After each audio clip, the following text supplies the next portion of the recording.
Thank you very much for the introduction. I'm going to talk about one of the many educational and training activities that the Chicago Quantum Exchange does, which is certificate programs. So very briefly, the Chicago Quantum Exchange is a consortium of universities and national labs in the Chicagoland region and Upper Midwest, comprised of University of Chicago, Argonne National Laboratory, Fermilab, University of Illinois Urbana-Champaign, University of Wisconsin-Madison, and Northwestern. So we do a variety of things, of course, bridging our institutions and partnering with industry, with government, really to drive research and discovery, definitely educate and train the workforce of tomorrow, and then also develop a quantum economic ecosystem, both for the region, but then also nationally and globally as well. I do not really have to explain to this room that not just quantum computing, but quantum sensing and quantum communications really has the ability to transform a wide range of industries. But in order to do that, we need a workforce. I'm going to plug QEDC. They have their annual survey, and where they ask their membership, the companies, what are your workforce needs and demands? Essentially, over the past few years, the initial rounds of surveys have, consistently indicated there are already challenges in hiring. As the companies expect to grow, we and they expect that those challenges are going to grow, and that while currently the majority of hires are really at the PhD level, there are already desires to hire at the master's level and at the bachelor's level, particularly for specific roles, though that is also anticipated to increase. And that these companies generally have to provide additional training to their employees, be they coming from, outside of the institution or when they're retraining employees who are within their organizations as well. Here's a plug to the two references for the two recent surveys. And the way that there are a whole bunch of different ways you can kind of splice this up. The way that CQE views this is there are technical gaps in quantum information science and engineering. The QEDC information indicates that. And what is it that CQE can do and our institutions can do to really help bridge those technical gaps, helping to develop curricula, hands-on training opportunities, and continuing education like certificate programs.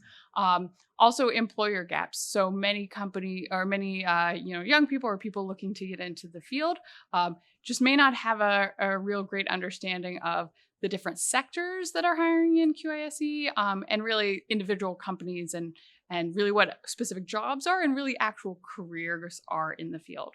And then, physical developing networks.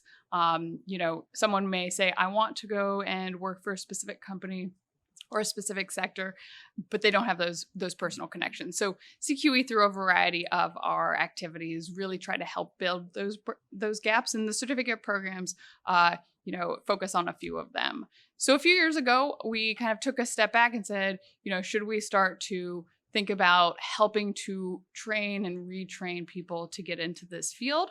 And really at the time, the most well-known course was the MIT course that Will Oliver talked about this morning, which is very much focused on quantum computing. So we decided to take a slightly broader approach, spanning quantum engineering and technology.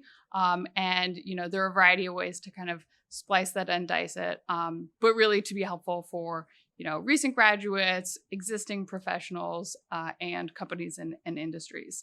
So the very first course that we launched was one for advanced professionals. So these are people with PhDs or master's degrees, 10 plus years of experience, occasionally someone with a bachelor's degree, but let's say has been working in deep tech for 10 years. And for this kind of executive level course, having a 4-day intensive in-person, but in a small group setting, we thought would be really useful, and really to develop learning objectives and give them an understanding of like that breadth, the kind of broad understanding of QISE, starting with quantum mechanics, but really then the applications and potential to impact the wide number of industries. And then also giving a little bit of the depth, drilling down into quantum computing, sensing, and communication.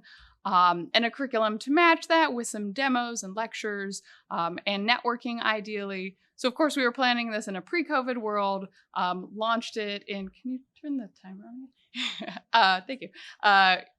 We were aiming to launch it in April of 2020. We put that on hold because of COVID. We eventually did have it in September of 2020, but did it virtually, and then have held it one more time, made some good improvements in April of this year. When we're thinking about the gaps and have we succeeded? Is this a rich educational opportunity? The learning surveys and everything indicate we are bridging those technical gaps. Clearly not so successful on the network side, which we attribute to the fact that it's been virtual, and 4-day intensive all virtual session is moderately painful for everyone, though very intellectually enriching. So because of that, we're really hoping to wait to have the next course when we are in person again. But in that time, we've also started to develop another certificate program. So the University of Illinois at Urbana-Champaign hosts the National Science Foundation Quantum Leap Challenge Institute on Hybrid Quantum Architectures and Networks. And we decided to work with, kind of across the Chicago Quantum Exchange to develop a course for earlier career professionals, people with, let's say, just a bachelor's degree, but likely in the physical sciences, who are interested in really getting that additional kind of training and education to successfully apply to jobs, and really with, yes, that breadth of QISE, but also a little bit of depth focused more on what HCAN does. So this is still in development because early career professionals probably can't take an entire week out of their day or out of their work to have this intensive course. We're doing a 7-week online, mix of synchronous and asynchronous learning. Again, really providing an overview of QISE and then drilling down into kind of both hardware and software for quantum networks and quantum communications. Similarly, having that curriculum that matches that, a lot of hands-on opportunities. We're aiming to launch this in summer of 2022. We're like this close to having a date, so hopefully we will make a good announcement soon. And then we have talked about advanced career professionals. We've talked about providing educational opportunities for people earlier in their careers. So I would be remiss if I didn't mention a certificate program for everyone. So Diana Franklin, who is the co-I of the Q2 Work Initiative, which is part of the Q12 program. She also is a PI on the NSF expedition for practical scale quantum computing. Just know that Diana Franklin's work is awesome. Honestly, she should come and speak about her program because it's so unique and she's a leader in many fields. Yeah, totally. And then this is all the course developers, course instructors. Patrick McQuillan, our director of education, is really leading the ship on this new certificate program with HCAN. And then a quick plug for other CQE talks this at Q2B. Bob Joint is speaking very shortly on the master's program that Madison has. Preeti Chalsani is speaking about Duality, the quantum accelerator that we launched. And then Joanne Hewitt, who's at SLAC in Stanford, is also deputy director of QNext. So there was some false advertising. I'm not affiliated with QNext, but she's speaking on Thursday at 11:30 a.m. if you want to hear about QNext. Thank you.